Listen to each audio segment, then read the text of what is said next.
고맙습니다. 김정원 교수님 글은 참 담백합니다. 일단 문제에 대한 거를 그냥 정면 승부를 하셔가지고 가공자분이 뭐가 문제냐. 저도 그 문제를 많이 배웠습니다. 이게 가식이 없고 제가 김정원 교수님 글에서 많이 배웁니다. 역사적 배경은 잘 설명한 것 같습니다. 수련 출자가 나타난 게 그냥 나온 게 아니라 8.3 조치에 이은 기업공유 촉진법, 정부의 소유분산 정책, 그러다가 외환위기 같은 우리나라 특유의 역사적 배경과 무관하지 않다. 그렇기 때문에 수련 출자가 있는 것이라는 말씀을 하셨고요. 더군다나 우리나라 같은 경우는 이제 차교 의결권이 허용되고 있지 않기 때문에 수단 출자와 같은 자구책으로서 경영권을 보호하는 방법이 제시될 수밖에 없다. 그런 설명도 해주신 것 같습니다. 먼저 저는요, 수단 출자가 왜 그렇게 중요한 얘기인지 잘 모르겠습니다. 왜 빨간색 넥타이를 매는지 파란색 넥타이를 매는지 왜 그거 가지고 싸우는 거랑 비슷한 것 같아요. 사람 뽑을 때 훌륭한 사람이고 능력 있는 사람인지 품성이 좋은 사람인지를 봐야 되는데 넥타이 색깔 가지고 시비하는 거랑 자꾸 들고요. 왜 그러냐면요. 정작 당사자들은 별 관심이 없어요. 소비자는 관심이 별로 없습니다. 현대차 살 때 수단 출자했기 때문에 현대차 안 사는 사람 별로 없거든요. 별 관심 없어요. 돈 꿔준 사람도 별 관심 없어요. 현대차가 소비자들이 잘 사가기 때문에 현대차한테 돈 꿔주면은 안 뜯기겠다고 소리한테 잘 꿔줍니다. 돈이 사실 많아서 잘 꿔가려고 하지도 않아요, 저는. 그런데 은행들도 관심 안 드는데 왜 관심 있는지 모르겠어요. 주주들도 별로 사실 무관심해요. 그런데 왜 바깥 사람들이 순환 출자 때문에 신경을 쓰는지 모르겠습니다. 정 그게 문제라면 소비자들은 현대차 안 살 거고 은행들은 돈 안 꿔줄 거고 주주들은 주식을 팔아버리거나 아니면 자기들끼리 회사를 사버릴 겁니다. 그런 일이 발생 안 하거든요. 그러니까 정작 당사자들은 별 관심도 없고 아무런 문제가 안 되는 거를 왜 바깥 사람들이 관심이 있는지 잘 모르겠고요. 아마 저런 얘기 같아요. 왜 지분이 없으면서 다 가지고 이렇게 마음대로 하느냐. 그런데 이거는 김정원 교수께서 또 지난번에 역사적 배경에서 말씀하셨듯이 예전에는 왜 이렇게 많이 가지고 있냐고 또 뭐라 그랬어요. 그래서 좀 내놔라 그랬거든요.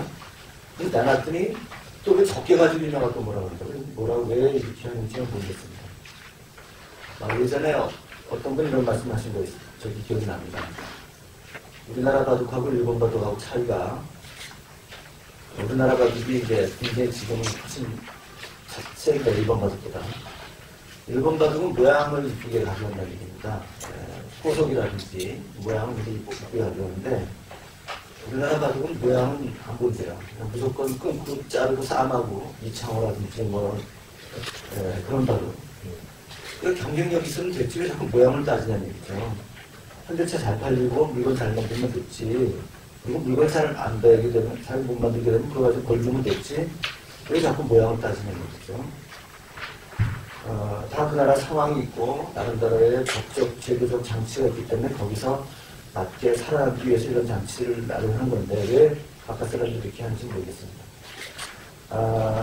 이 점에서 다만 제가 김정호 교수님하고 좀 의견 하나 다른 부분은 순환 출자 제도를 만약에 금지시켰을 때 경영권 위협이 되고 특히 이제 외국인 투자자들이 경영권을 넘본다는 말씀인데요. 저는 좀 생각이 다릅니다. 저는 외국인 투자자들이 굉장히 합리적인 사람이라고 보고 있거든요. 외국인 투자자들이요. 순환 출자부터 이렇게 금지시킨다 해가지고 그랬다 해가지고 집에 또 넘볼 생각 안 한다고 생각합니다. 왜냐면요.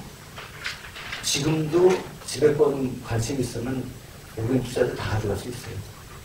삼성전자라든지 현대차 맘만 먹으면 언제든지 뺏을 수 있습니다. 자기들끼리 작당하면. 그런데 안 하거든요. 왜 그렇죠? 물건 좋게 잘 만드니까 그냥 주는 거예요. 회사 잘 운영하고 물건 잘 만들고 이익 많이 내니까 자기네들 지분에 대한 배당권 잘 주고 주가 올라가니까 그냥 주는 거죠. 그리고 자기네들이 가지고 그 지배권 뺏어왔다 하더라도 그렇게 잘 경영한다는 보장도 없습니다. 자기들도 아닌 겁니다. 만약에요, 삼성전자나 현대자동차가 한 5년 정도 계속 적자를 보인다면 좀 다를지도 모르겠습니다. 그러면 결국 위험할 것 같습니다. 그건 순환 출자 금지 안 해도 그때가 위험할 거예요. 그러니까 지금 외국인 투자자들이 삼성전자나 현대전자 투자하고 있는 이유는 여기가 잘하기 때문에 투자하는 겁니다. 즉 상품시장에서의 경쟁력이 사실은 가장 궁극적인 표대라는 얘기죠. 가치라는 얘기죠. 쓸데없는 거 우리가 자꾸 따질 필요가 없다는 얘기입니다. 두 번째는요. 저는 지금 정작 걱정되는 게 외국인 투자자가 아니라 정부입니다. 아시아 국가들의 가장 큰 특징이 이제 관치 경제인데 중국은 지금 상위 80% 기업 전부 다 공기업입니다. 중국 정부에서 컨트롤되고 있습니다. 일본이라는 나라도 겉으로는 민간 기업이지만요. 사실은 관료가 은행을 컨트롤하고요. 은행이 기업을 컨트롤하고 있는 사실상 일본은 거대한 관료 사회주의 국가입니다. 그래서 저는 일본이 지금 이와 같이 경쟁력이 없고 계속 경기 침체인 이유는 바로 그런 기업가들의 역동성이 떨어져 있기 때문에 그런 상황이라고 보고 있고요. 중국도 곧 그런 한계에 올 거라고 내다보는 전문가들이 굉장히 많습니다. 저는 구조면에서는 우리나라가 그나마 낫다고 생각합니다. 왜냐하면요. 그나마 어느 정도 자유로운 기업가 정신을 갖고 있는 기업가들이 정부로부터 지키고 있다고 봐요. 시장 개입에서. 포스코가 좋은 예입니다. 포스코는요, 제가 알고 있기로는 우리나라에서 가장 성공적인 공기업이었습니다. 왜냐면요, 박대희 대통령이 박대준 씨한테 완벽한 재량권을 줬어요. 구도 배당 못지 않은 완벽한 재량권을 줬고요. 마음대로 할 수 있게 했어요. 국회의원이라든지 공무원이 정치자금이나 또는 낙하산 인사나 힘 못 쓰게 만들었어요. 그래서 박대준 씨는 자기 하고 싶은 대로 다 경기시켜서 운영할 수 있었습니다. 그래서 포스코를 이끌어냈습니다. 세계 가장 훌륭한 기업 중 하나로 만들어냈습니다. 그런데 포스코가 민영화됐습니다. 민영화하면서 주인 없는 민영화를 했습니다. 우리나라는요, 주인 없는 민영화를 하게 되면요, 꼭 정부가 컨트롤합니다. 왜냐하면 주인이 없기 때문에 호랑이가 없으면 여우가 이제 차지하는 거죠. 그래서 포스코를 지금 컨트롤하고 있는 정부입니다. 포스코가 경쟁력이 지금 최근에 많이 떨어졌습니다. 구조조정이 들어간다는 얘기도 있습니다. 바로 정부의 비효율성이 바로 수용된 결과라고 봅니다.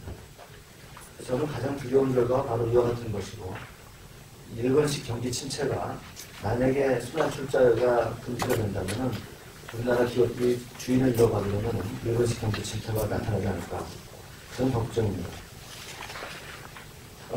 세 번째, 순환 출제 문제라는 이유 중에서는 일부 언어들의 배임행위라든지 상속 과정에서 문제라든지 불법 행위에 대한 논의 때문에 그런 거 수도 있다고 생각이 듭니다. 그러나 그거는 그것대로 따로 손을 보면 됩니다. 그래서 우리나라 기업 규제의 가장 큰 특징이 사전적 규제입니다. 그러니까 사전적으로 뭐 하지 말라 이런 규제가 우리나라에서 굉장히 많이 나타나는데 사실은 이 규제는 사전적 규제가 있고 사후적으로 징계하는 게 있습니다.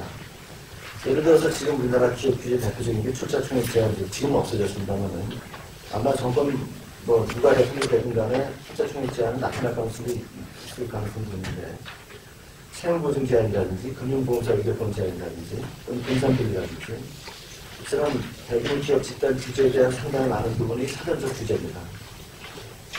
또 상당히 많은 사항에 대해서 각종 인허가라든지 신고 제도를 통해서 처음부터 잘못될 가능성을 아주 근본적으로 막고 있는 것이 사전적 규제입니다. 반면에 사후적인 징계는요, 사전적으로 규제 안 합니다. 규제 안 하다가 잘못하면은 그때 가서 엄벌을 처합니다. 마치 비유를 들자면요, 우리나라는요, 아예 칼을 못 들고 다니기 합니다. 강조도 못하게. 근데 칼을 못 들고 다니기 하니까 요리사도 칼을 못 들고 다니고 외과의사도 칼을 손에 못 쥐고 조각가도 칼을 손에 못 쥐게 됩니다. 그러니까 좋은 경제활동도 아예 다 막아버리는 겁니다. 얼마나 불편하겠습니까? 칼 가지고 강도질 할 때만 잡으면 되거든요. 그러니까 나쁜 짓 할 때만 잡으면 되는 거지 사전적으로 이렇게 막기 때문에 잘 될 수 있는 투자라든지 여러 가지가 많이 잘 이루어지지 않는 그런 문제점인 것 같습니다. 가공자본이라는 말 자체가 상당히 저는 가공된 단어 같다는 느낌이 드는데 어저께 미국 대선 보면서 한 주에서 선거인단을 승리한 사람이 다 가져갑니다. 그럼 그건 가공 권력 아닌가요? 왜 51% 투표에서 이긴 사람이 나머지 것까지 다 행세를 하죠? 그건 가공 권력 아닌가요? 그런 식으로 따지면 가공 아닌 게 어디 있겠습니까? 네. 반장 선거도 가공이고 다 가공이죠. 세상에 있는 제도를 그런 식으로 모든 색안경을 끼고 보게 되면 세상에 그렇지 않은 게 또 어디 있겠어요? 저는 정치가들은 최근에 경제민주화도 그렇고 가공 자본이라는 단어도 그렇고 구체적으로 따져봤을 땐 별로 의미가 없는 단어를 가지고 또 감정을 교상시키는 것 같다는 느낌이 듭니다. 선거 쓰는 것 같습니다.